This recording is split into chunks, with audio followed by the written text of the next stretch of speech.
What's up, guys? Episode number 2 of the Eat, Sleep, Race podcast here at our headquarters, North Brunswick, New Jersey.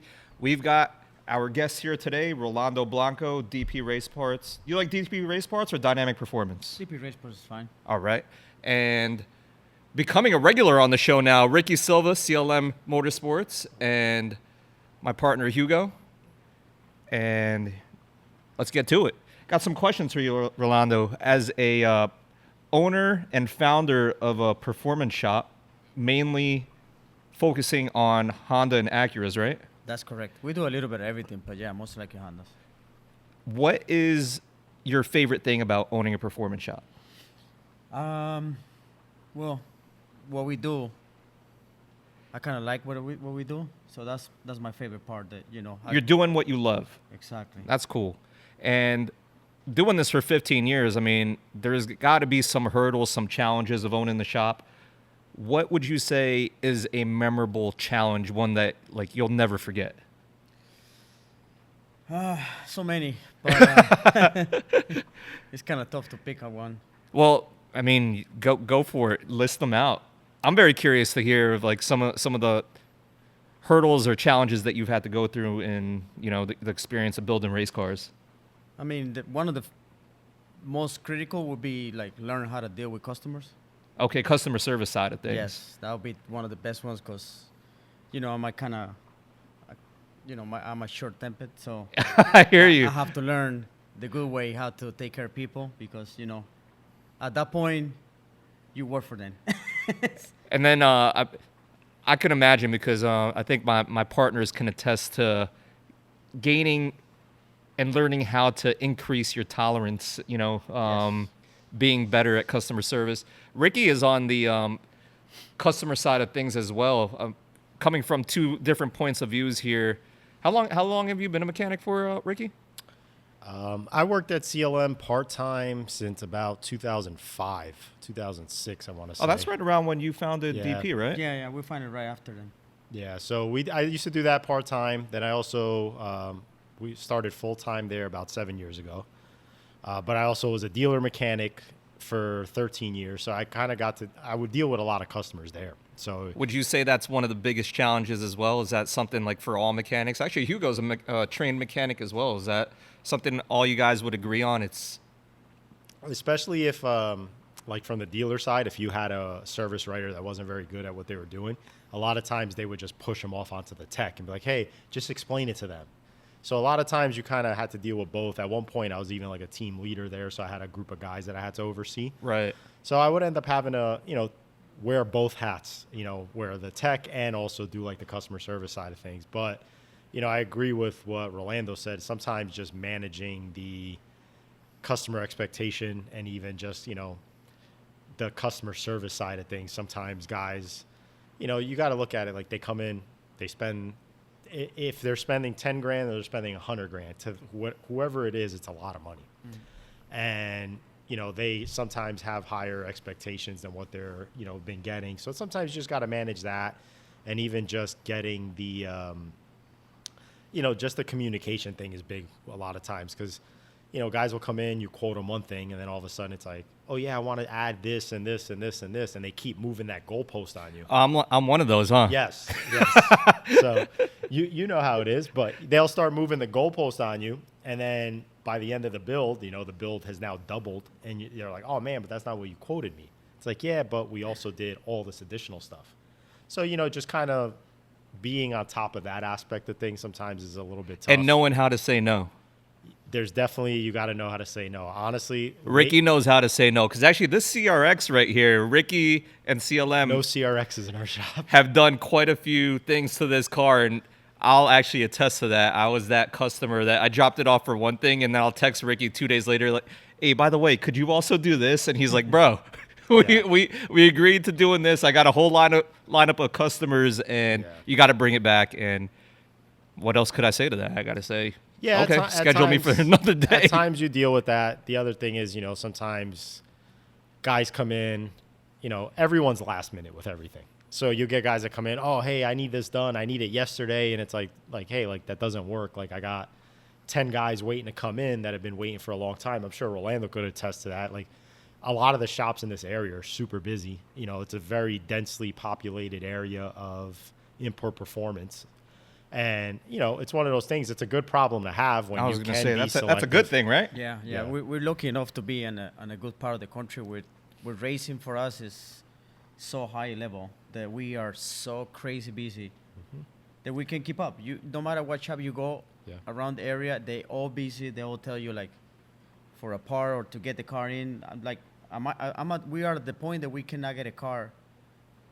We tell customer if it calls me today, you know, I gotta make an appointment for you for like 4 weeks 4 weeks out. to At bring the minimum. cars. Easily. Yeah. Easily. Yeah. You know what's kind of crazy that you bring that up when I talk about challenges? I got 2 big challenges, and you tell me how big of a challenge, if it even affected you guys.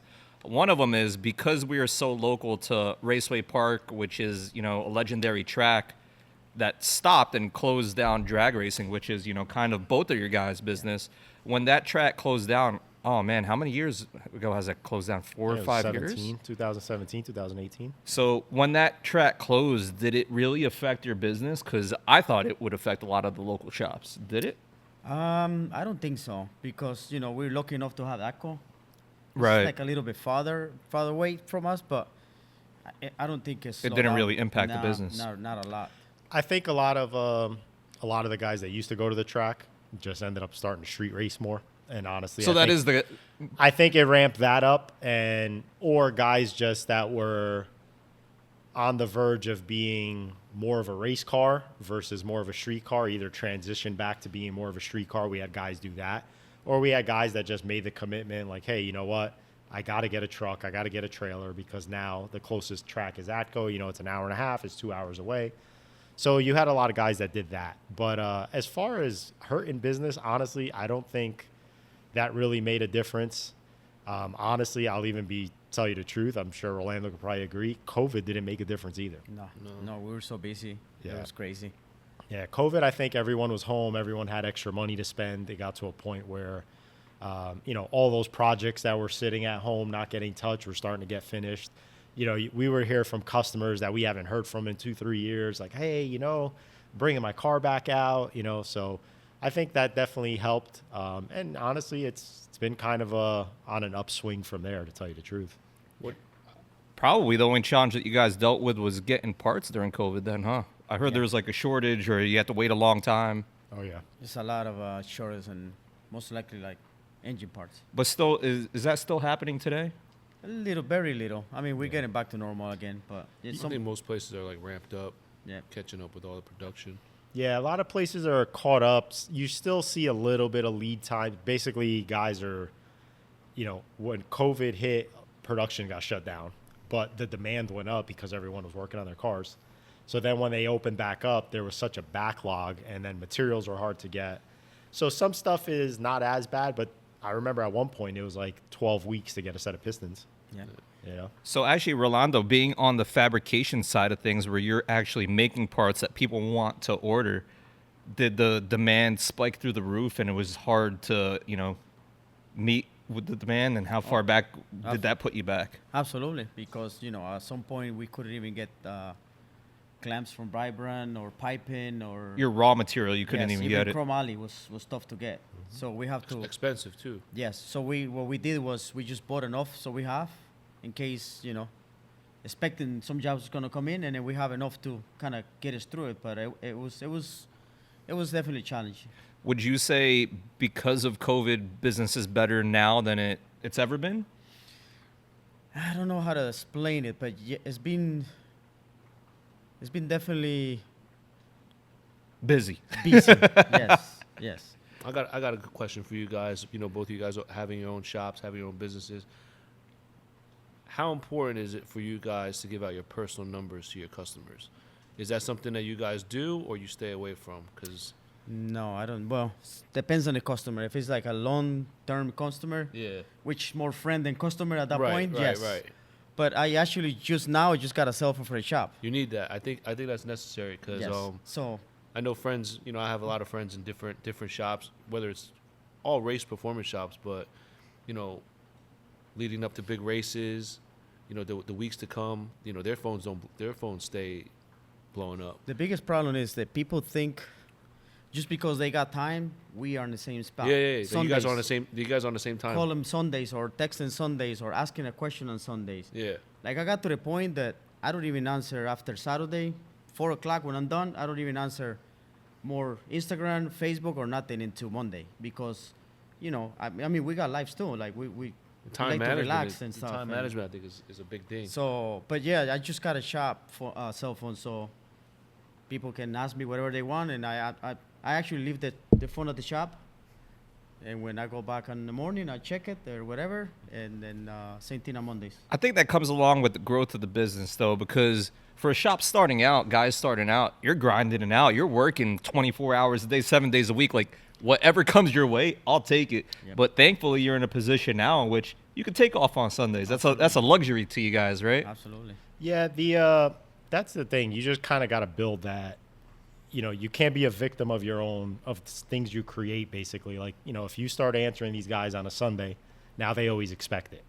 Right. And I've also been the guy who's working on his car on a Saturday or Sunday, and you break something, and you're like, oh man, like, is such and such around? Maybe they could point me in the right direction, or, you know, is this guy around that I could go buy a part? So like, I have a little tolerance for it, but to an extent where I'll tell you a story. Not that long ago, I wake up on a Sunday morning. I have a DM on Facebook from a Facebook Marketplace ad that I have for McLeod clutches. And he's like, hey, is this available? And then at 6 a.m, he's question marking me saying, come on, man, is this available or not? And I wake up, it's like 8, 9 o'clock, and I respond, and I'm like, dude, first off, don't be rude. You messaged me on top of it, he's from New York. So it's like, you know, it's East Coast. It's like, you messaged me at like 2, 3 in the morning. Now you're messaging me again at 6. Like, come on, man. Like, have some respect for people. Right. But you get guys, you know what it is? It's that instant gratification world, you know, like Amazon Prime and, you know, likes and the social media access gives people very easy access to anybody. You know, nowadays you could DM somebody, Facebook message somebody. Shit, you even get guys sometimes that'll just try to video chat you out of nowhere. It's like, who the hell are you? Yep. But you gotta try to, you know, keep that little bit of a line of respect too. You know, You guys probably use this feature if you have the iPhone. It has the turn off do notifications, not right? disturb. Yeah, I see that on quite a few people. I mean, texted off, and they got their limits, and it's a good thing, you know. Yeah, You're able to get your private time. Absolutely. We need it. Yeah, definitely need it. Being in the performance shop business, mainly Hondas and Acuras, one of the fastest classes for Hondas and Acuras, and you have a race car in this class, is sport front wheel drive. Correct. How many years have you been racing in that class? Over 14 years. 14 years. Yeah. Ricky, how long have you been racing in it? The first race that my car went to was the fall of 2010. So 13 years. Yeah, Yeah, you guys bit, are. yeah, a little bit. I came a little bit after they did. Yeah. So veterans to the class. Would you say you're like one of the originals to race that class? That are still racing. Still yeah. racing, yes. That's pretty Yeah. cool. Us, Norris's team, I should say, because Norris has had a lot of different drivers over the years. But yeah, we're probably one of the few that are still racing consistently. I want to say in the United States, how many sport front wheel drive cars even exist? Oh, it's Over quite a lot. 200. Yeah. Over 200? Oh, yeah. I was think- going to say, is it I like think- 50 cars? Is So it? I think when they started putting together this list of cars that they were potentially going to invite for the World Series of Pro Mod race, I want to say there was like active like over 200 cars. Really? Yeah. Like there's a big chunk of cars. That's good to know. Yeah. Yeah. So knowing that, you know, this is your main line of business, you're fabricating parts for these cars, how much does it cost to build a sport front wheel drive car? Like if I came to you, let's say I just won the lottery, I'm like, yo, I want my dream's a sport front wheel drive car. I walk into DP. How much would you say I need? Like a 125. 125. Yep. And that's, I pass you 125, I'm walking out here with what, 8-second car, 7-second car? Probably 7-second car. Really? Yeah. All right. To add to what he just said, so we get this question all the time. I know they do too.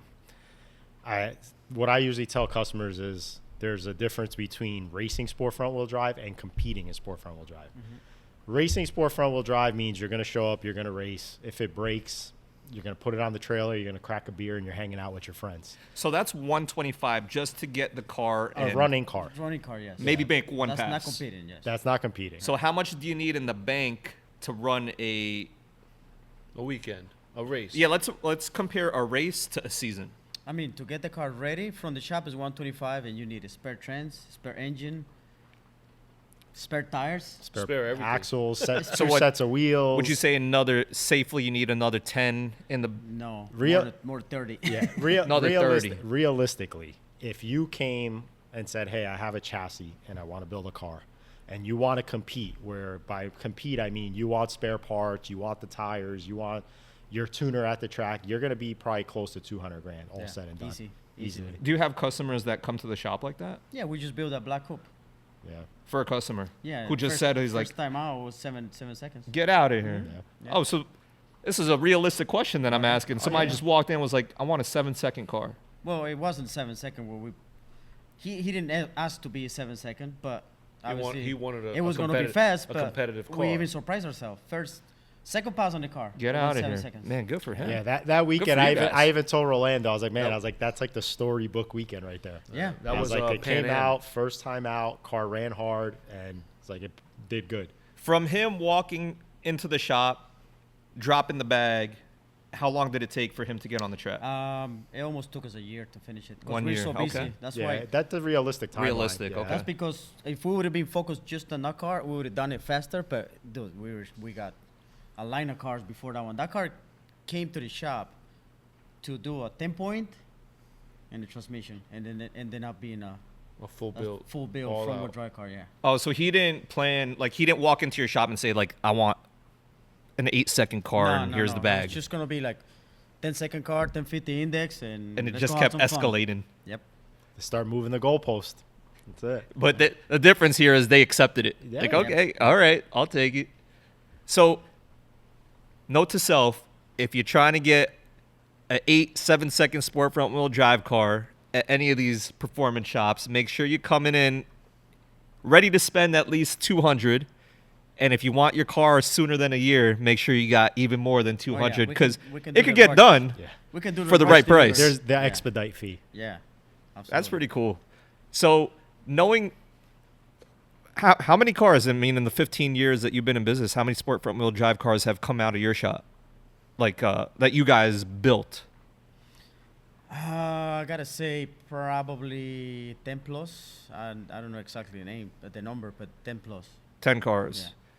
So, for people listening, like, oh man, you only built 10 cars. That doesn't sound like a lot. That's only sport front because you'll work on any Honda that races, right? Funny to say it, but at one point in racing, CLM and DP got the most cars on the front wheel drive. Yeah. On Like the that you sport guys front, built. Yeah, that we Back built. in We'll like bring it- 2011, 2012, between Dynamics shop and our shop, we had that little corner at Englishtown where we Yeah. all used to park. And there was probably a good like 15, 16 cars between both shops. Yep. Yeah, we used to have a Between lot all our customer stuff and our own cars. Yeah, there was a, now that you say that, you are 100% right. Yeah, and then we get Norris on top of that. He used to have like 2-3 cars. Yeah. And then the rest of the guys, they show up around from Philly and around this area. I didn't even know there's over 200 cars out there. Let's say even over 100. There's not one event that you'll get all these cars together to yet, right? it's Like pretty it doesn't exist. It's tough to get two cars from the same shop at the same event sometimes. Yeah. You know, like What's the biggest field like in the history of sport front class that have showed up to an event? Like 40 cars? well, Because Only the from- field's usually 32, Only right? front-wheel drive cars. Sport front. Yeah, full nationals back in the day. How yeah, many? Yeah. How many cars? Right. I in think the we got over 30s. 32. Yeah. If Probably. you look at World Cup, they take in 60 something cars. On the bigger years, it was about 60 cars, and I would say probably 40 to 50 were front wheel drive cars only. Yeah. Because the class that we race in Super Street, that's like predominantly it's Hondas, Acuras for the most part, and then you got maybe your handful of domestics, maybe a Supra here and there, depending on the rules set for that year. But yeah, for the most part, it's usually a lot of the Honda guys. So the parts that you guys are fabricating in-house, you got a lot of DP branded parts, oil pans, mounts, etc. Is it only for sport front wheel drive cars, or No, we do a lot of for like street cars also. that's cool? Yeah. So when someone's thinking about your shop, it's not just like you have to have a sport front wheel drive car. If you have a Honda that you're racing, they Yeah. could buy parts from you guys. We've been building a lot of all drive parts also. So That's a high item. We do like a overdrive fuel cells for like street cars. A lot of overdrive cars are for street, and we sell in so many of those tanks. We can keep up. Really? Yeah. Yeah. We actually got a tank from them the other day. Yep.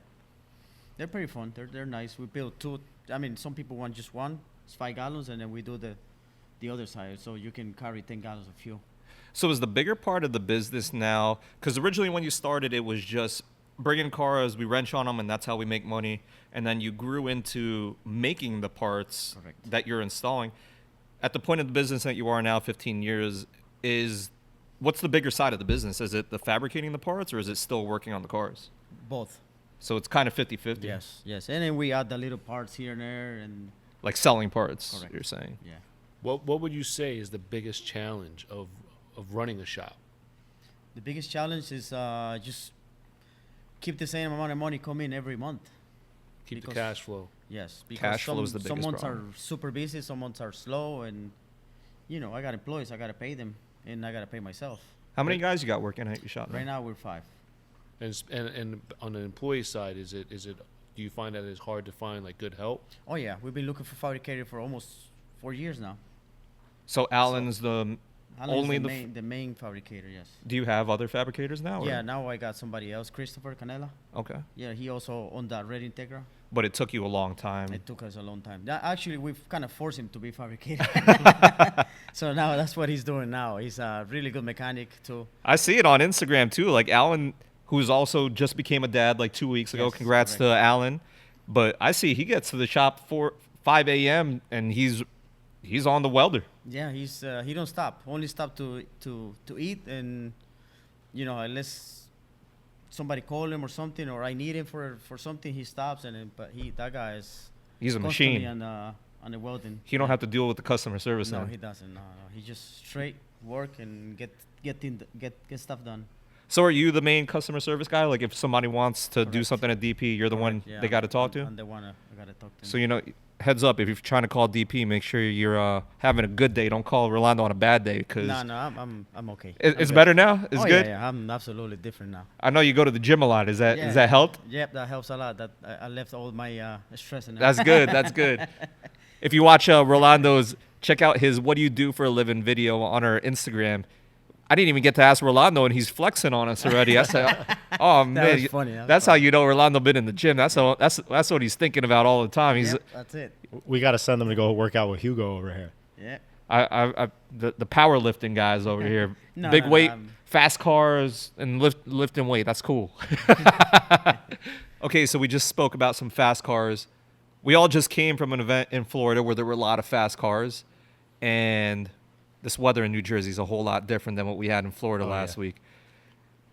Talking sport front wheel drive, it was actually the slower of the cars that were at the World Series of Pro Mod, Drag Illustrated World Series of Pro Mod. Shout out to Wes and the entire team over there putting on, what is it called? The biggest, richest race in the history of the known universe. Yep, Pro there you mod go. race.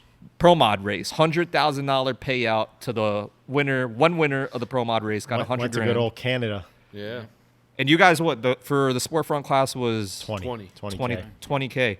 And the way I remember this panned out, the sport front wheel drive class originally wasn't supposed to be part of the event. It was just supposed to be Pro Mod originally. But I don't even know how. Do you guys know how sport front got involved in joining this originally domestic event? I think this kind of started as a conversation over some beers at PRI, and we were actually, me, Hugo, were at actually the Turn 14 party the one night, and Victor was there and a couple other guys. Victor's the owner of Victor the track. Alvarez from Bradenton Motorsports Park. Yep.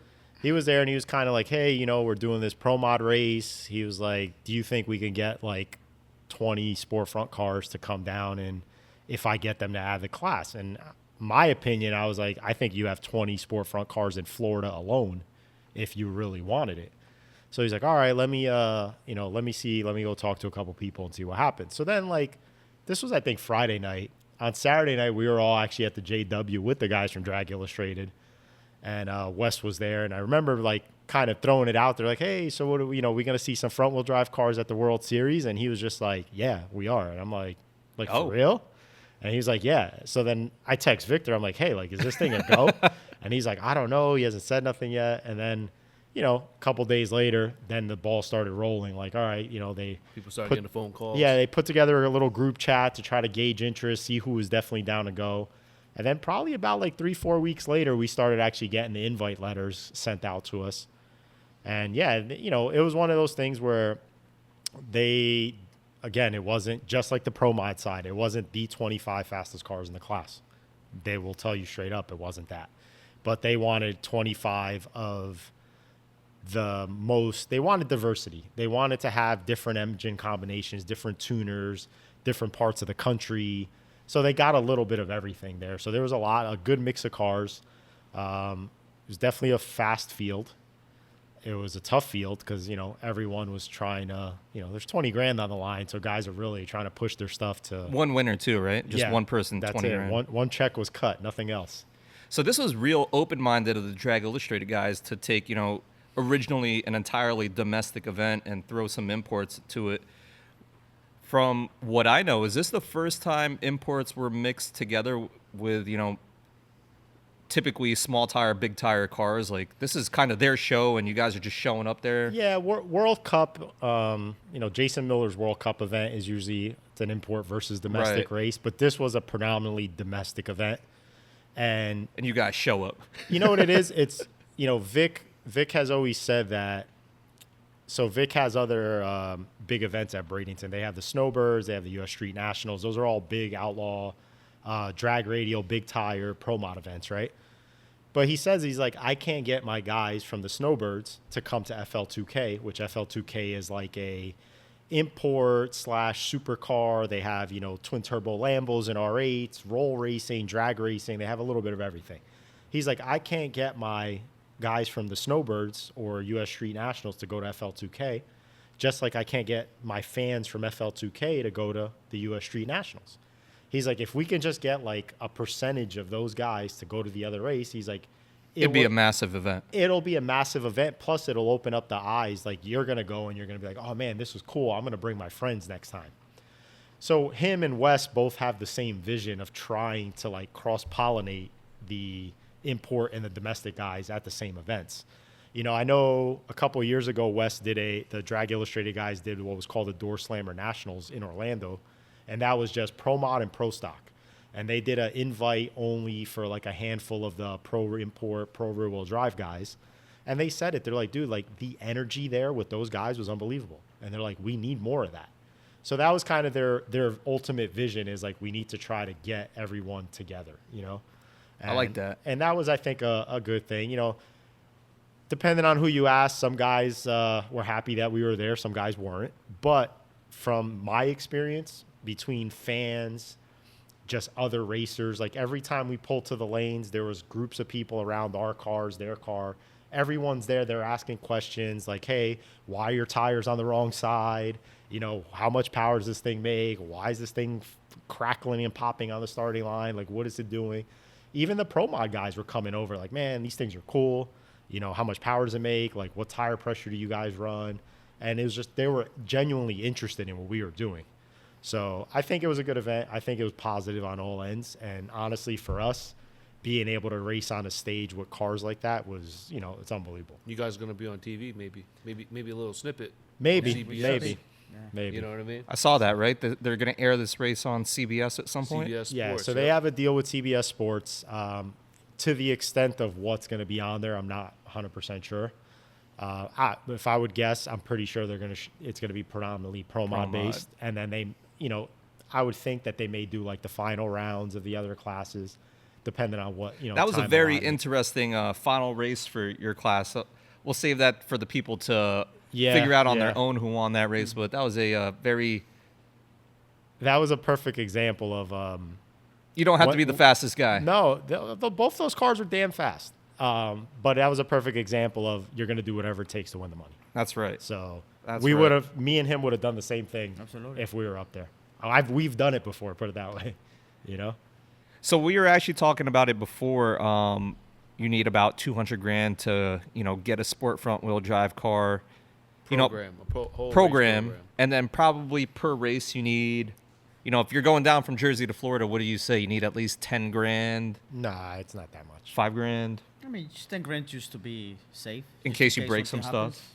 happens down the road, but So, talking about the two different types of classes, there were other classes in between. Like I saw there were some dragsters there, but sport front wheel drive to pro mod, budget wise, those guys are coming in 18 wheelers. Their programs, those cars I hear cost $500,000 to $750,000 to just get their program started. Yeah. I hear for them to make an event, you need at least $50,000 because they have Staff.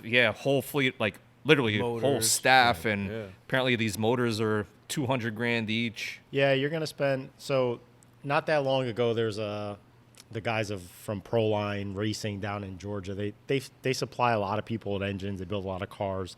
They also manage like full teams for people. They put out a thing saying that they had a top tier pro mod car available for rent, and the rumor was it was about 40 to 50,000 a race. If you wanted to rent their car, Basically, you would show up with your helmet and your suit and just jump in and drive, and they do everything else. Now, as far as what happens if you, wad the thing up or if you send the rods packing out of it, that I don't know. But it was the rumor was it's about 40 to 50,000 per race to just jump in one of those cars and campaign it. do you think at World Series of Pro Mod there were some rented cars There out there? definitely was, yeah. So there's some guys who just paid $50,000 to get in a car. Yeah, there's some guys that paid. I think there's a couple guys that were in some cars that might have not paid because there were some last minute deals that happened. So with the World Series, they didn't invite like specific teams. Like they invited drivers. So there were some guys that were racing that were like grudge racers, like the guy Travis Harvey. He's a grudge racer, big grudge racer in the South. I don't think he has a pro mod, but he rented a car from somebody. Oh, wow. Same thing with like the guy Marcus Burt. He was originally invited. He's a badass, radial tire racer, small tire racer, but he didn't have a pro mod. But I think he ended up actually jumping in one of the Proline cars because Jose Gonzalez couldn't make it. So they were like, hey, listen, he can't make it. Car's available. And he ended up taking that. But yeah, there was quite a few guys that were in rented rides or, borrowed cars for that. And this isn't something uncommon in motorsports. I know this is something that they do in NASCAR as well. Like, this is a bucket list dream of yours and you want to, get in a 3-second car or get behind the wheel of a 200 mile an hour stock car and compete at Daytona 500, if your pockets are deep enough, your dreams could happen. For sure. There's you have to have some experience to do that too. Yeah. Because Yeah, you're not just jumping in. they tell me jump in a car and do it. I might jump on it, but I don't know how to maneuver. I'm it, curious how that you works. You can nowadays, even in top fuel Yeah. cars, you want to go to like Don Schumacher or one of these teams. Well, Don Schumacher probably not so much now because I think he got rid of a lot of his stuff. But you could show up at one of these shops like, hey, I want to race top fuel. They're like, okay, how much money do you have? Like, hey, I could bring $5 million. They're like, okay, we could probably put you in a car for a full season or something like that. Same thing in Pro Stock. Pro Stock's the same thing. Elite Motorsports, Elite Motorsports right now, where Erica Enders drives. Same thing. You show up there like, hey, listen, I got some money. I want to race Pro Stock. And depending on what you're looking to spend, you could do a full operation where same thing, you just show up with your suit and your helmet and drive. Or you could be like, hey, I got a car, I got a trailer, I got a crew. I just want to lease an engine from you. So basically, you'll show up at the track with a car with no engine. They give you an engine. At the end of the day, it comes back out, and they hold on to it in the trailer. And then the next day, you put it back in. And then at the end of the weekend, your car goes home the way it showed up with no engine. Wow. Yeah, so it's Did not know you could do that. There's a lot of levels to it when you get to those tiers. And again, it comes down to How much money you how bring to much the money. table. Yeah, if you have some of these big companies like Red Bull, Monster, they sponsor the athletes. They don't sponsor the car. So it's like if Rolando's sponsored by Red Bull, they're going to be like, hey, we're going to do whatever you want to do. You want to race cars? Cool. You want to race boats? No problem. So he's going to say, hey, I got $5 million from Red Bull to spend. I want to go here. And a lot of times these teams are like, sure, we'll take your money and we'll put you in a car and we'll go out there and compete. So it's definitely cheaper sometimes at those levels than building your own car, just renting. Have you ever heard of this happening, rental or drivers getting in rental cars in the imports? Rear-wheel drive, front-wheel drive? Rear-wheel drive, yes. Rear-wheel drive, I yeah. know back in the heyday of NHRA, I think Titan Motorsports, when they were campaigning a 2-car team, there was rumors that the one guy was pretty much paying to drive. So You see it's that out in the there. do you guys see that in the future of import racing, or is there's no teams or companies out there willing to build cars like I don't that? think there's anyone doing it at that I level. don't think it's where- that. It's just not there. Yeah. The sport is not there yet. You know what I mean? Yeah. At some point, it could be. Yeah. Yeah, right now I mean- don't think so. Right now, everyone's kind of building all their own stuff.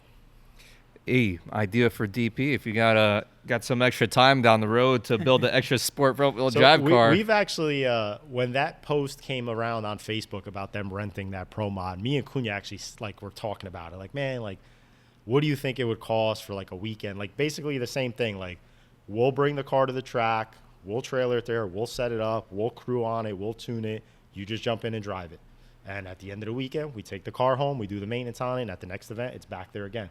And we were kind of going back and forth, and it's like, it gets tricky because when you got to start factoring in like breakage stuff, like, okay, let's say you go out there and you do some kind of error driving and you blow it up. Like, all right, who's that on, Yep. So that's kind of the thing. Like, you gotta, it's a little tricky when you get to that stuff. Like, these rear wheel drive cars, they're pretty well dialed in. They're top tier cars, so they kind of already have like they know at 30 runs you're putting a set of rods in it. At 50 runs you're doing this. Like, they have a maintenance program, like a really dialed in. but there's maintenance program. also the room for driver error. Oh, 100%. absolutely, yeah. Especially in those cars. Those cars, those things pull the wheel sometimes. They end up flying through the air. Hey, maybe because it's a proven business model for these other classes, you could take a page out of their business plan here and just see what does happen when these cars blow up. Yeah. Yeah. Not a bad idea for you business owners over here with the Hondas and I would do a Acuras. 1050 in the car. It'd be a lot cheaper. You can do it with a stock engine. Yeah. You There- don't want to do a 1-2-1. You know. Right? Exactly. Or just stay on the limiter while you're shifting it. So Yeah. all the valves will go through the roof. Hey, if you guys are watching this and have a dream getting behind the wheel for a fast Honda Acura, sound off. Let you got to spam DP Race Parts on Instagram. Let them know they got to get this program going. Yeah, we send it to CLM. I actually had a guy that was pitted near us at this race this past weekend ask. It's like, oh, what does it cost to build something like this? And we started same conversation, started throwing some numbers around, and he's like, but what if I just wanted to buy yours? And I'm like, man. I was like, I don't know. I was like, if I were to sell mine, I was like, you got to take everything. You got to take the car, the trailer, all the parts. Like, I want nothing left. Like, so like that, I don't have the itch You got to too get much back in it. emotional attachment to it, though. It is. You know what it is too? It's like, this is what I do for a living. So it's like, all right, I'm still going to be around it. I'm still like, and then afterwards, like, all right, like now what am I going to do with my free time? I'm sure You got to build another one. That's what ends up happening. you Yeah. know? I would do it. Not I a did bad it. thing, I right? did it with my coupe. Yeah. The only thing is left is The chassis, right? no, I don't even have it. What do you Oh, mean? no. Somebody bought the car from you? Yeah, I sold it. Like somebody just walked in and was like, I want to buy that thing. No, I put it out and then. Oh, okay. I have the shell. Somebody bought it. Supposed to be as in PA, but I haven't seen it. So what's up with this, the white EK now? Somebody walked in. What's the price tag on that? I'll have to fight with Alan because that's kind of his. I mean, Alan could find out through this podcast if you were to put a price tag on that car. I would do it. How much? But he wouldn't do it. But how much? Like 150. So somebody came in and said, I want your 7-second car. And you'd be like, give me 150. Yeah, we'll build another one. That car I remember that car was still a street car. Yeah. Well, your car was a street car too. Yeah. Many moons ago. So I think that's why like these two guys have good attachments because that car literally has been around Yeah. for Yeah. as long as the business has been open. Even Correct. before that. Before that, yeah. Yeah, because That coupe, it was actually Alan's dad. Oh, wow.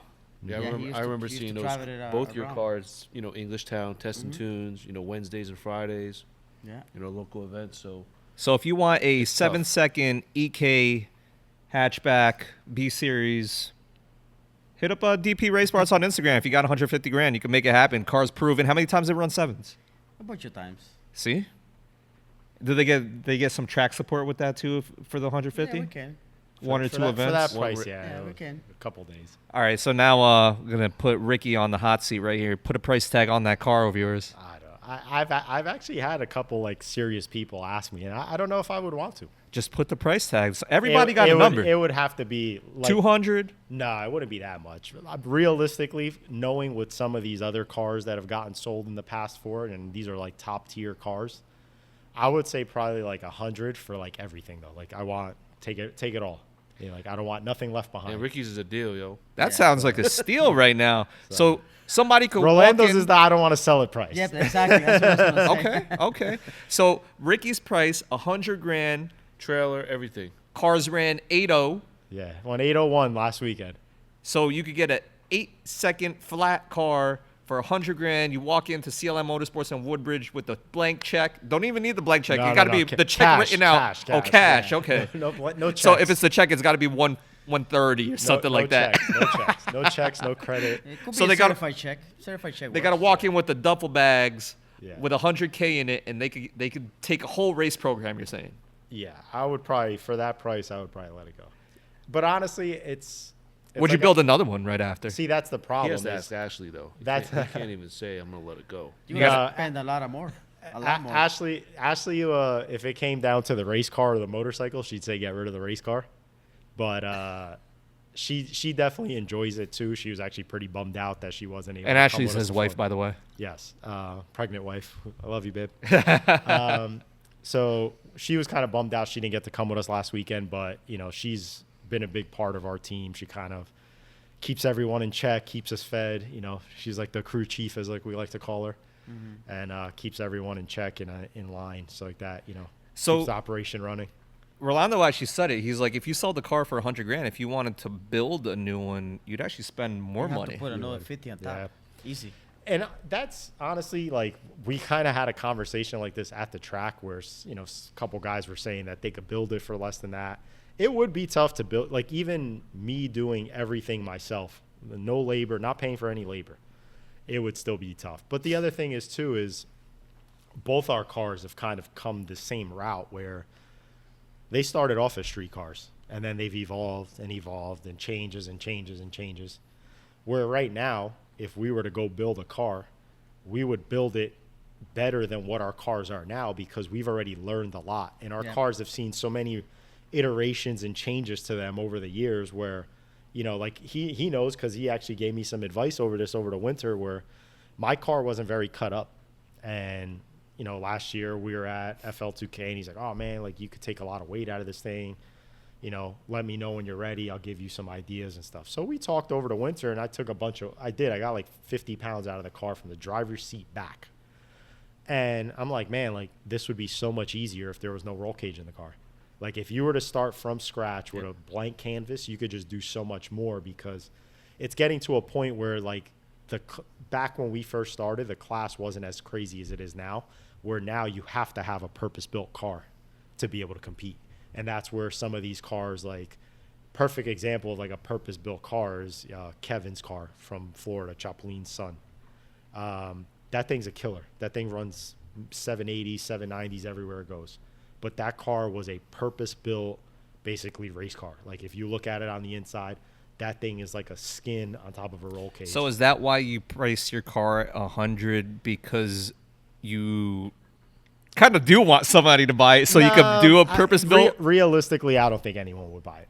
Like, put it this way: we have had cars for sale before. Ricky, little do you know, somebody watching this is getting the bag ready. Yeah, right. At Ricky CLM, slide in the DMs. So, but yeah, it's nowadays the class is so competitive that stuff makes a difference. It's kind of like if you look at Pro Mod. You look at Pro Mod, you see a lot of new body Camaros in Pro Mod. It's because the aerodynamics on those new body Camaros is second to none. So when you're in a class like this past weekend, number one was like I think a 362. This is 8th mile times or 364, and number 32 was like a 368, 367. So you got 32 cars in such a tight gap. When you're talking about 600 or 700 just from aero, it makes a difference. Yep, absolutely. And that's kind of the same thing with these cars now, where it's like if you're building a car from scratch, you're going to acid dip the chassis to get all the undercoating and all the sound deadening stuff off of it. Then you're going to take these cars are made to withstand crashes. So they're layers upon layers upon layers of metal. So you got to literally peel it back to the point where it's like you have a quarter panel and a cage, nothing else. So that's where it gets, some of the newer cars that are out there that are a little more purpose built, that's where you're starting to see the advantages on stuff like that. The other thing is, moving weight around is very important in these cars. So you're seeing where if you can build the cars light enough, now you can put the weight where you want it. And that's honestly a big thing right now with our cars, just to try to get the mechanical, grip of the car up. So that's a big thing. That's kind of like, it's always, the thing, if you could go back with what you know now, we could definitely build a pretty badass car. We've done it before for a couple customers. And, we've had some pretty good results. So Yeah, like Ricky say, we've been in a progression of the sport. So, for example, I start with AEM. He started with AEM. yeah. And then we switch to Motec or whatever computer. You're talking about engine management right Exactly. Yes. We start with a regular electric fuel pump. Now we're a mechanical fuel pump. And so many things that we have changed over the Turbos years. every year. That if like Ricky said, if you build a car today, I go with the baddest parts from the gig. I don't have to think Test about them. it. Yeah, it's already done. Yeah. Exactly. There's a lot more of a recipe out there now. And now more than ever, rather than in the past 5 years where there was a lot of, I want to say in like the past 5 to 7 years, there's been a lot of technological or advancements in the sport in which, you did see a big transition, and it came along in a lot of the rules for and drama for the racing, right?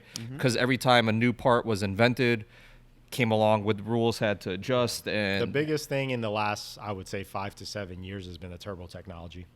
Turbo technology is literally like leaps and bounds from what it was, and even what we had 7 years ago was badass compared to what we had 10 years ago. right. And even now, it's like you look at what they had back then to what they have now. Like when we were racing, 2010, the 72 millimeters that were out back then, they were making 1,000 horsepower, maybe 1,100 if you were really, really pushing it. Now there's some 64 millimeter turbos out there that make 1,000 horsepower. Yeah, absolutely. So evolution is definitely big between the turbos and the electronics. I think that's where the biggest thing is. I in think our the class. biggest challenge for us is the tire. That's where we see our limits now. Like, when you go out, it depends on the track. Yeah. One pass and the tire is gone. It's chunking. So if we could fix that, How do you see that being fixed, though? it's tough. I mean, maybe put a bigger tire. Because we put in too much power, way too much power to that little tire. That tire was never made Yeah. to support that much power. So that's actually something I talked to the guys over at Hoosier this past weekend, that they were down at the World Series, that they were actually there, and so was Goodyear. And we chunked a set of tires the first round, but it was a set of tires that we ran at World Cup. So they ran on a highly glued track. So whatever, we went, I mounted a new set of tires, and I was like, you know what, let me just take them over there to get them balanced. And I asked the guy, I'm like, hey, like, this is what we've been seeing. The technical term for it is delaminating, where the tire like pulls apart. And I asked him, I was like, what's your opinion on what causes this? And he was like, it's something in the glue. He's like, there's a chemical in the glue. He was like, if you go down the track in the groove, he's like, at Bradenton was more of a slick prep since there was a lot of big tire pro mod cars there, so it wasn't a ton of glue. He's like, if you get out of the groove and you get into like the real tacky, fresh glue, he's like, it'll rip the rubber right off the tire. It's Destroying your basically tire. Picture like trying to rip skin off. Oh, So he says, he's like, we've noticed it more and more as you get to the tighter tracks. He's like, we also think there's like, it's a combination of that and a chemical in the glue that they use. I also asked, Krista Baldwin races Top Fuel that you guys know. And I asked her, I was like, hey, have you guys ever ran into this? She says, yeah. She's like, we see the same thing. If we race after, so the Top Fuel only races 1,000 foot. She's like, if we race after like Pro Mod or Pro Stock that they race all the way to the quarter mile, he's like, when you get out of that 1,000 foot and it's still kind of sticky out there, she's like, Eating up the tire. it'll rip up the tire. So I don't think you saw as bad a tire damage this weekend. Like, I know Fast Guy ran all weekend on one set of tires. I know after I put on the one set, we made, I think, like 4 or 5 runs on the same set of tires. So I don't know if it's one of those things. The other thing that I kind of questioned at one point was, is it like a COVID material shortage thing where they were doing whatever they can get their hands on to make tires? Because at one point you couldn't get tires at all. right. Like, everyone was hoarding tires. Like, if you can get them, you held onto them, and you held onto them so you could go racing. But, I guess we'll see. But like Rolando said, we are pushing that tire to a point that it wasn't really designed for. I know there's been some talks of people trying to, maybe make a bigger tire, but we'll see, because at the end of the day, our class is limited to a certain tire. So if these companies come out and make a tire and the classes don't allow it, then it's going to start a big can of worms, because it's going to be like, all right, well, either people are not going to race because that tire is not allowed, or the sanctioning bodies are going to have to allow it. And that Adjust the rules. tends to happen with every single It technological does. It does. advance here. Some stuff, the way things are, people go about things is not correct on both sides. But at this point, the tire thing is becoming a safety thing, because it's getting to a point where, guys are losing tires on the top end. You lose a tire at 190. I've done it at like 180, and it's not fun. I know. So it's definitely tricky. You don't want guys wadding up cars either. How many years ago would you say the cars were a 9-second field, and then getting that 8-second was an achievement? Was that Shit, I think 8 years ago? You guys went what, 8s probably in like 2009, 2010. Yeah, well, actually that car was the first one, sport Formula Ride legal car to win 8s 10 years ago? 10 years ago at World Cup. Yeah, we went 8s in 2012. So that's kind of cool knowing that. So, originally this field started off as a 9-second field. Yeah. Then 10 years later became an 8-second field. 8-second, 890, and Then another 10 years later, now a 7-second field. It's definitely progressed from like 850 to the 7s. I think it's gone like exponentially fast. Yeah, just And it because became a of the circle. 7-second field last year? No. 2 years? No. A couple years ago. couple years, 4 or 5 years. I think huh? Ramey was the first one. Yeah, right? I want to say like 2017 maybe. Oh, no way. It was probably- the first 7-second pass? 16, 17, something like that, yeah. And it's kind of crazy because guys like Ricky are still trying to crack that 7. It's not easy, man. Not easy, no. It's, you got the 80s, the 80 Kurtz. Yeah. It's I like know back in the personally, day when Fast we Guy and Ricky hit that this weekend, yeah, right? we both. Yeah, It's like Fast when Guy you- ran a couple personal bests, and then But 8-0 was, like you say, the 8-0 curse. yeah, it's It's just the same thing when we used to run 8s. I remember Alan was driving the car back then, and he was going 9-0s, 9-0s, 9-0, 9-0, 9-0. He couldn't go 7s. I mean 8s. Eight. Yeah. Until that one perfect time happens, and boom, it went 890s. And from there on, the car was 890. 890 and that's the thing too that guys don't realize is like oh, like what's it gonna like we actually, this conversation came up the other day, and someone said, they were like, oh, I don't know what it takes to go a 1.3 60 foot because I've never done it, but now when you do it, you know what it looks like, you know what the data looks like, now you can replicate it. It's the same thing with us. We haven't gone 7s yet with any of our cars except the hot rod car and the all-wheel drive car. Very different platforms. But on the small tire, once we figure out, okay, this is what it takes to go 7s, then we'll be able to replicate it a little bit easier. And honestly, my 801, looking at the data today with Cunha, that might have been a 7.9 because I was out on the chute a little bit early. And, judging by what the ground speed in the data was showing from our 801 to the 8.1 from the day before, we were up like 4 mile an hour, 5 mile an hour on the run that went 187 the day before. So could have it been? Who knows? But it's one of those things. But once we get it there, it'll get there, and it'll probably end up staying there or running in that range. But it's just, until you get the first one out of the way, it's like with anything else. A couple of years ago, people thought going 7s on a small tire was impossible. And then little by little, you got 1 car, 2 cars. Now, shit. Yeah, cars that are consistently 15, running 20 7s. cars probably that are all 7-second cars. Yeah. So, Once you crack it, and that, to be honest to you, you're so close.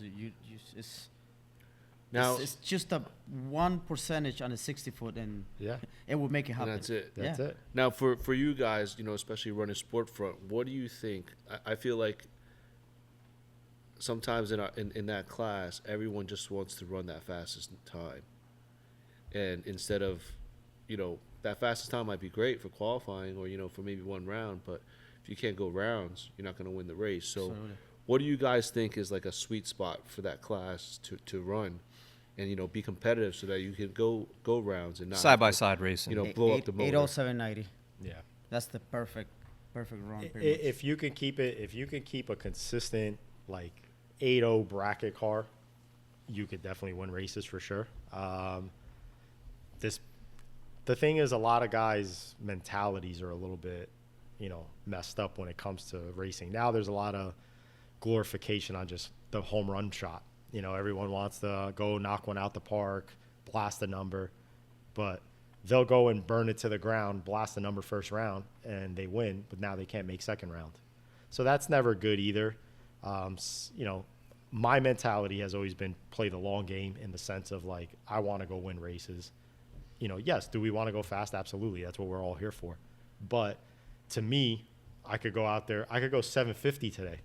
Tomorrow someone comes out, goes 740. No one cares about my 750 anymore. Yep. But if I go out and win 10 races that pay $5,000 a race, when I look in my bank account, I see that money there. Those records, they're gone the next day. So to me, especially when you're taking money that you're making racing to reinvest into your program, that stuff's important.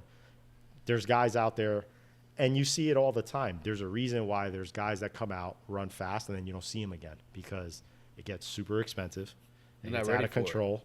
Even if you got guys that have crazy bucks, they come out, they, you know, blast a number the one time, then they go out there, they blow 3-4 motors. Next thing you know, the car's parted out and they're out of the game. Where guys like Rolando, myself, we've been racing shit. I have raced every single year since 2000. The first event my car went to was World Cup of 2010. And since that World Cup, my car has raced every single season a minimum of like 5 to 6 races a season. Same here. And I think that's why I'm bringing that up, because of the longevity. You know what I mean? Yeah. Like, you guys are both accomplished racers with multiple event wins. You know what I mean? Rolando, is your World strategy as well? Like, Yeah. I mean, are you all? I like to go fast, like Ricky says, but you know, winning is always obviously important. Yeah. You know, having those trophies when you get to the shop is nice to have. But over the years, we've been changing and we try to learn different things on the car. So it's been kind of like guide us different direction because, you know, our car is new to Motec. We put it in Motec like 2 years ago. We're still learning. And, you know, we got it to go fast, but we need a lot of help. So fastest you've been in that car, 7.8, right? 792. So was that 70.92 a mistake? No, because they done it a couple of times. So But we're still learning. Like for example, the car was a 7-second car last year, all the way to the point that we lost it. what do you We mean? couldn't even make a pass. Because you blew it up. No, because we have issues, Yeah, like but, like, electrical issues, or we have a setting that I guess we lost from track to track. I couldn't even put the car in second gear. Until this past weekend, we figured out what it was. Yeah, sometimes it happens like that. It happens. We get went bugs. perfect, like what he said. We went 807 2018 at World Cup, and we went 803 last year, and then 801 this. We went last year in October, we went 803, and then this last weekend we went 801. Look at the gap there. The other thing that I It's think a lot of years. it is, because there's times where every time we go out, we're trying new stuff on the car. Like, hey, you know what? We just want our fastest. Let's change everything and see if we can make it better. Sometimes you make it worse. Yep. I feel Yeah. like you're in a very tough position, Ricky, because I know you want to win the events, but I also know you want that 7-second pass. I do. You're 100% right. I do. But the other thing, too, that now I think Rolando, too, he's kind of been in this situation kind of coming and going where at one point he's the only car from his camp racing all the time. So you got one car gathering data. Same thing with me. At one point, basically my car was the only car out there running most of the year. Fast Guy's car was K-Series, so the data doesn't exactly correlate 100%. And then, you know, a couple years ago, we had other random customers that would come out once or twice a year. And if you looked at their cars, they would come out and go fast. Right. But what people don't see is they look like, oh, well, such and such's car came out and it ran fast. It's like, yeah, but such and such came out and had 6 months of Ricky's data to go off of to help build it to that point. So now that was actually part of the reason behind why Fast Guy went B Series. Fast Guy was like, you know, I see all these guys having success with the B Series platform. I think I'm going to go B Series. And I told him, I was like, you going B Series would be the best thing for both of us. And he's like, what do you mean? I was like, well, that would be 2 cars with the same setup to get that off of. Mm-hmm. And he was like, oh, and you're man. saying this because you guys have the same tuner. Yes, That's exactly- yeah, same tuner. Like if you look at some of the more successful teams or guys that have gone the fastest, it's usually teams that have Multiple cars. 6, 7 cars. So it's like, hey, I could put 7 different tune-ups out there, or I'll put a tune-up in one car. Once he goes down the track, I can make a decision off of that and say, hey, that was too hot. I need to go back down the next car. But when you're the only car out there, when you're also trying to compete, once it comes race day, you're not making drastic changes to the car. But now when you have two cars to go off, and prime example this weekend, Fast Guy's car that car was brand new last year. He made like 4 passes, went at like a 830 or something the first day they took it out, shaking it down. This weekend he went, a 30, I think a 20, a teen, and then an 80 in 4 runs. Car still together, drove it in the trailer, no issues. But that was, again, that's part of the plan. Like, he came in, he knew what he wanted to do. We had a game plan. Hey, we're going to set up both cars very identical so the data from one will translate to another. And, and it works. And that's the thing. When you have, teams that have 6, 7 cars, you see that they succeed a lot at a faster level. Where, you look at guys like myself or Rolando or even like Wes Spry and, him and Jason Hunt. They have, Wes is basically the only car from that camp. They used to have 1 or 2 cars that would come out once or twice a year. But it's like Wes, for the most part, did a lot of his own R&D because he was the only car out there racing. Same thing with us, Once you get to that point where you have, some of these teams from down south, they got one tuner that has like 7 cars. So once you figure it out on one car, it eventually ends up translating down the line, So that's a big thing, just having multiple car teams. And if you look at the domestic side, look at Pro Stock. Pro Stock's like that. Usually it's one team that's got a handful of cars, and they got your one car where it's like, hey, this one's like the test bed. As this one progresses, the rest of the team gets faster. I think if you look in just in general, like NASCAR. Teams that go fast always have more than one car, bike. You got Vance and Hines. They got the bikes. They test. One bike is a test bike. Yep. One other bike is going to go rounds. And they're just using that for data. Yeah. I heard Nick this weekend talking. He was doing one of those "What do you do for a living" videos, and somebody he was interviewing was a tuner. Mm-hmm. So Nick asked him, he's like, "So is it always the tuner's fault?"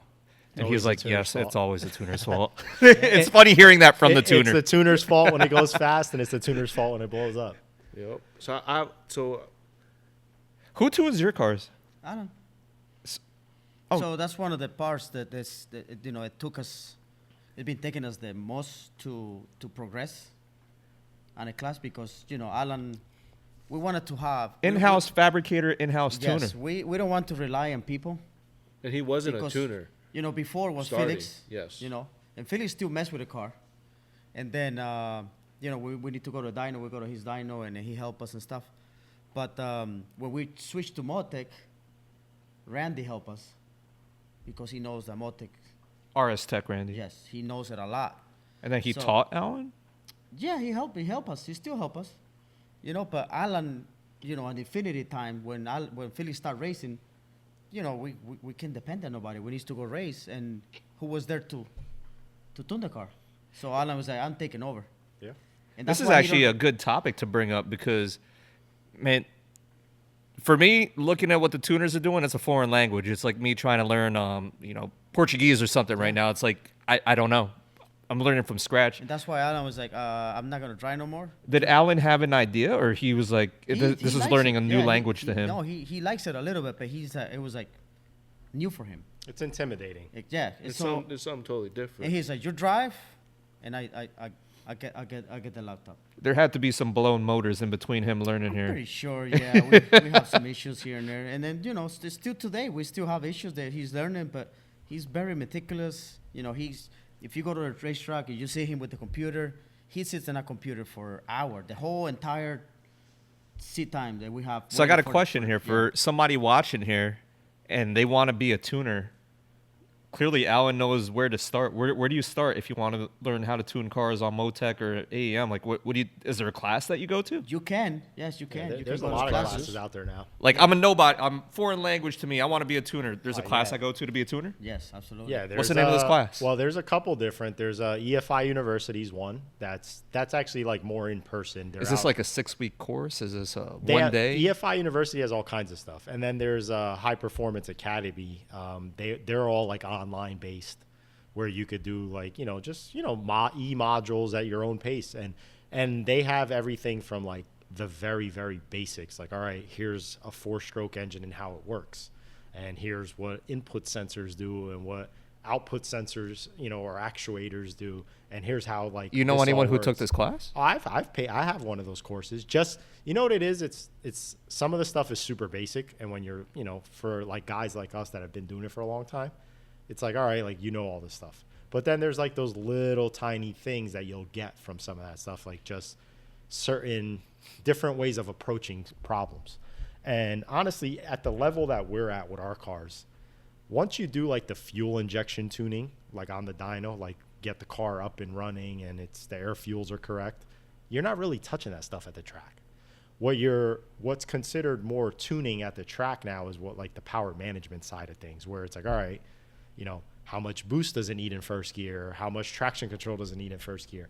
That's the stuff that takes time to figure out and, and get going. That's what basically he got from Felix. Felix started teaching him, do this, do that, blah, blah, blah, blah, blah. And, always calling and do this. And he's pretty good now. I mean, You can make good money just tuning cars out there. So if absolutely. anyone watching this wants Absolutely. to, have some interest, I the think these big- guys just gave some.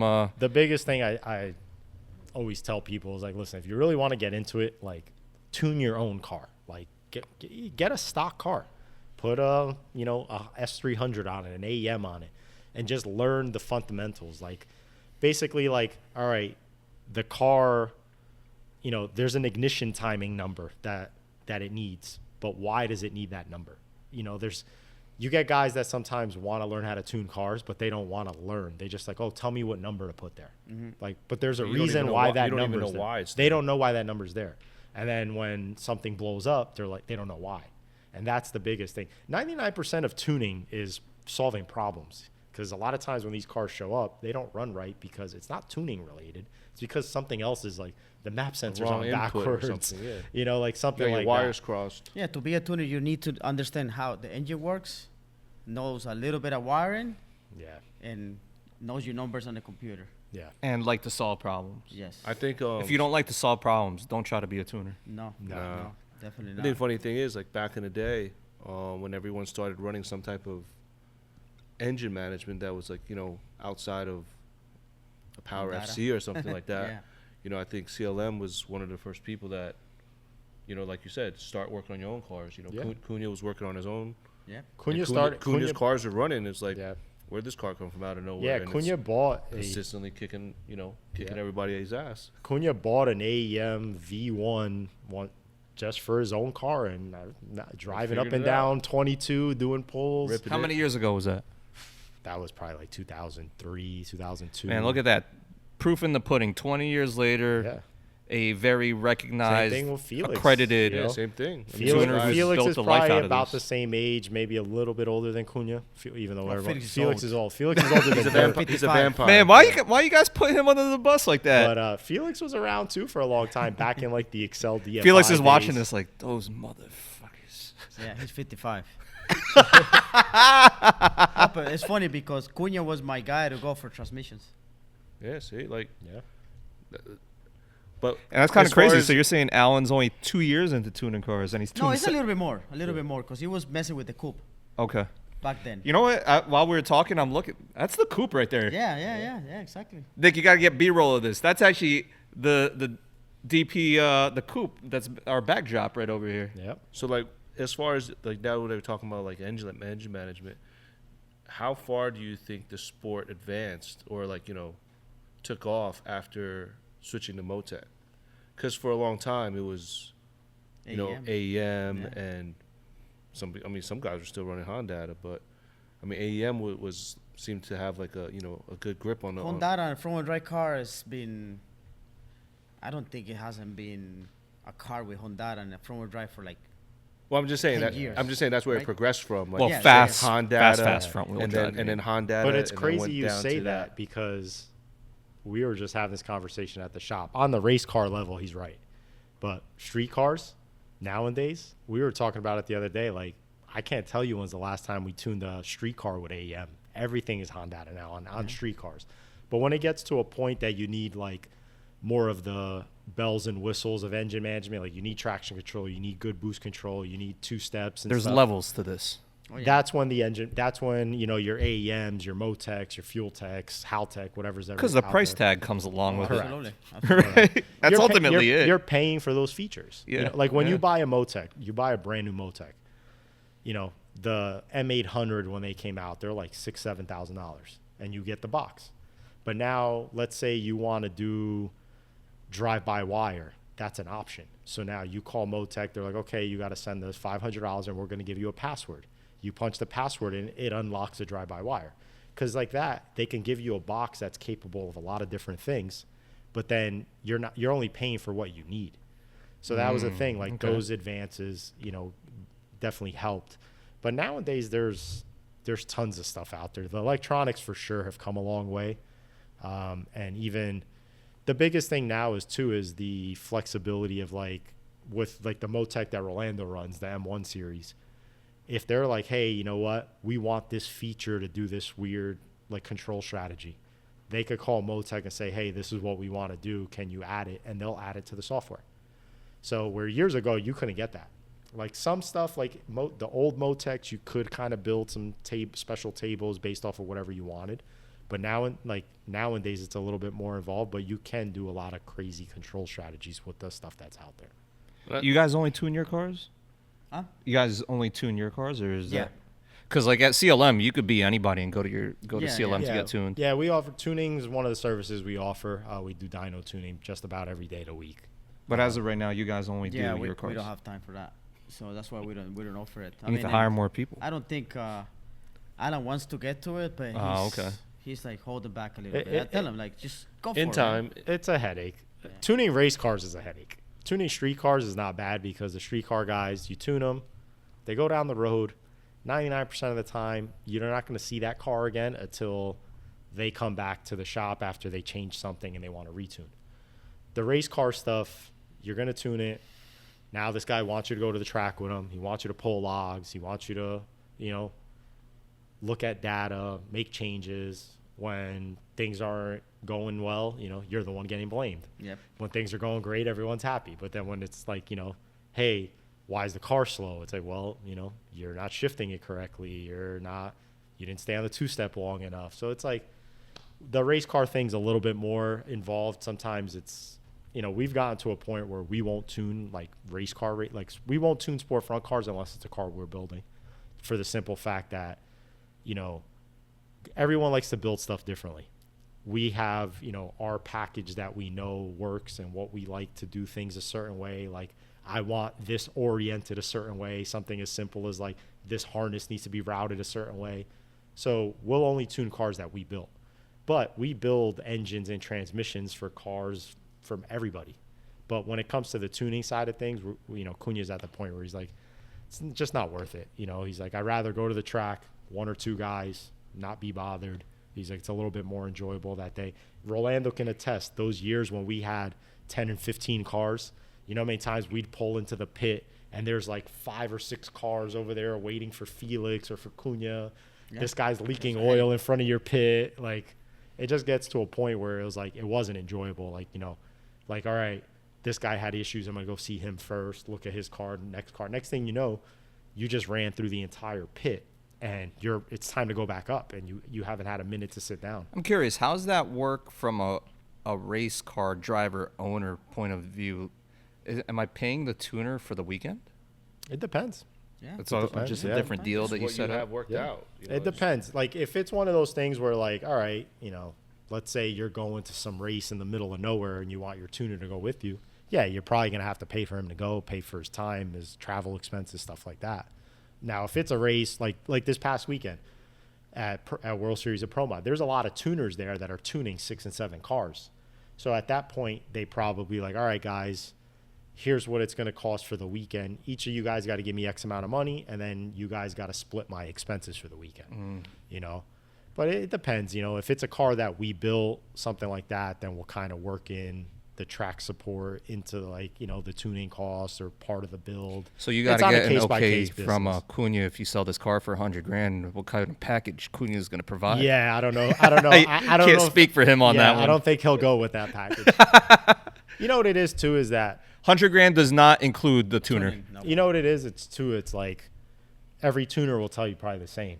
If you had a Ricky or a Rolando or, I don't know who else we could use, like even a fast guy. Fast guy's a little more part-time, but he still comes out. But some of these guys that are, their car is going to show up to the track ready to go. They have some spare parts. They know how to work on the car. So when something goes wrong, you're like, hey, this is wrong. Go fix it. They're going to fix it. They're going to come back. It's going to run. But then you get guys that like show up to the track. The cars are unprepared. They're not prepared. Like they can't string 3 gear shifts together. They can't wait for the light. Can't stay on the 2-step long enough. Like it gets to a point where it's frustrating. And it's like, man, do I really want to sit here and deal with this? Or I'd rather just be home, So that's the thing. If you got guys that are prepared, it's a little bit more enjoyable to race that way. And it's the same thing in the domestic world. I know a lot of guys that tune big dog domestic stuff. And they're like, I get calls all the time and I don't want to deal with it. Like, I'd rather just not deal with it, Some guys, when you're younger and hungrier, you got something to prove. But you'll see a lot of these guys, like, they're the hot ticket today. And then tomorrow it's like they got less and less cars because they're like, you know what? I don't want to deal with it anymore. I don't need to prove anything. I know I could go get cars to go down the track fast. And my peace of mind, I'd rather go to the track and enjoy myself than sit there running around like a chicken. Just like Rolando wants his Sundays off now. Absolutely. There's levels. Yeah, man. Yeah, I gotta go ride my bike and stuff. I like it. My bicycle. You gotta hit the Bicycle, gym, right? Bicycle. Huh? You gotta hit the gym. That Oh, that's no, every day. Sundays, I'm off. Oh, I'm man. off Sundays. This guy hits the trails. Yep. Hey, no, I appreciate you guys for the time. There was a lot of good information on here. I think one of the biggest things here is you want a 7-second EK, 150,000. If you want an 8-second EK coupe as well, full package with the trailer, 100 grand. But if it goes $799 tomorrow, that price might go up too. We're just at the start of the season, guys. 2023. It kicked off last weekend. That was the first race for both of you guys, right? Yes. How many races do you guys see yourself running this year? Probably for me, I'm probably gonna go to Florida one more time, and I'm going to Colorado too for a race. Oh, nice. Oh, Yes. nice. With the PFI guys. Nice. It's a PSCA. weekend. It's a weekend there that they have. I mean, it's 2 weekends straight that they have races, so we're gonna go there for one, leave everything there, fly back, and then fly back for the Whoa. other one. So That's cool. It's gonna That's be gonna be interesting. good. So I for me probably at least 11, 12 races. Nice. That's a lot. What you looking like, Reggie? Right now, I think I have 7 on my schedule. We got a baby due in the next couple weeks, so kind of playing it by ear there. Tentative. Yeah, a lot of that. Right now, I think our next race is going to be Spring Nationals at Atco Dragway, as of right now. Now, depending on how everything goes with the baby, most likely we won't be going to H-Day. That was never on our schedule, just because that's definitely way too close. And then after that, we're kind of going to play it by ear. I know there's a race in Virginia that at the Shakedown, which is kind of going to be a similar format to this past weekend, where it's going to be the ex-front-wheel drive guys in a domestic race. But depending on, we'll see how everything goes with the baby getting here. And if everything goes smooth, then we might bring the car out a couple more times. Just want to add one more thing. How'd you guys like the chip draw race? Yeah, that was fun. Yeah. What So the about you, format of the race at World Series of Pro Mod wasn't your standard qualify into, the ladder. It was a chip draw. I'll let one of these guys explain how that worked because I don't even know how that worked. Go ahead. Go ahead. So the format was, it was an invitational race. So they invited 25 guys for our class. Everyone went onto a qualifying sheet. They took the top 16 cars from the weekend. And then instead of, the normal format of where one race is 16, 2 races 15, they put everyone's names in a hat and they just drew out of the hat. So, there was a couple pretty solid first round matchups. Like even our first round matchup was a killer. I think he qualified at like 4 or 5, so there were some interesting races, but honestly, at a race like that, it doesn't matter who you draw. Everyone that's there is a killer. Yeah. Like perfect example, the Pro Mod race. Number 32 is who won that race. Mm-hmm. So it's like you never know. But no, the chip draw thing was pretty cool. The only thing I wish we could have been up there for the chip draw because it was kind of like everything happened very fast because I think they had a little bit of a TV schedule to follow. But Preference-wise, is the chip draw something you think other events should be utilizing, or it doesn't really pretty matter? Interested. Like because like Ricky says, it is anybody's chances. Example, the front wheel drive car that won the event, it qualifying his last pass. Yeah. No, it is. It was definitely interesting. I still like the qualified format because you could kind of strategize a little bit like that, especially if you got a little bit of an easier draw first round. But this, you don't know who you're drawing. Every round it could be, anyone's game. Sometimes the chip draw thing has gotten real popular because of the Street Outlaw stuff. The No Prep Kings, they do all chip draw, and that's definitely gotten popular. But the thing with the chip draw that's cool is sometimes you got, your number 1 and number 2 guy going at it first round. First round, and if you're not the number 1 or number 2 guy, that's good for everyone else because that means that's a heavy hitter that's going home first round. Yeah. So And I think at that race, all the number 1 qualifiers lost first round. a lot of there was definitely a lot of upsets first round crazy. in every class because even It the was pro crazy. mod class, we were up there for first round of pro mod watching, and it's like, I'm telling Steve like, hey, this car should be fast, that car should be fast, and like they're going out there and knocking the tires off, and it's like, man, like what the hell, and like no one can get down the track. Yeah. But it's just at a race like that, everyone wants to bring more than not bring enough, and that's usually what happens. That's cool. So. Well, that wraps up. Well, now I just messed. Hey, we had a good 2 hours of me not messing up. All right, here we go. Take 2. Well, that wraps up episode number 2. Appreciate you guys for coming out. If you guys want to follow these guys more, if you're not following them yet, at DP Race Parts for Rolando, at Ricky CLM. Yeah, Ricky CLM or CLM Motorsports. And myself Bearing. at Brian. Oh, my God. Take 2. Breon. I can't believe I just messed up my own name. That's his hood name. That's the French hood name. I just messed up my own name. All right, take 2. All right, so that wraps us up. Episode number 2. Appreciate both of you guys for coming out. Thank you. Like I said, I think Ricky's becoming a regular on this show. And if they want to follow you, your Instagram is DP Race Parts. at DP Race Parts. If you want to follow Ricky, what's your socials? You could do Ricky CLM or CLM Motorsports, or you could follow my company Pro Bearing. And Hugo is at Hugo ESR and myself at Brian ESR. Thank you guys again. Make sure you hit the like button, subscribe, drop a comment, Share. and most importantly, share. Thank you guys for watching again.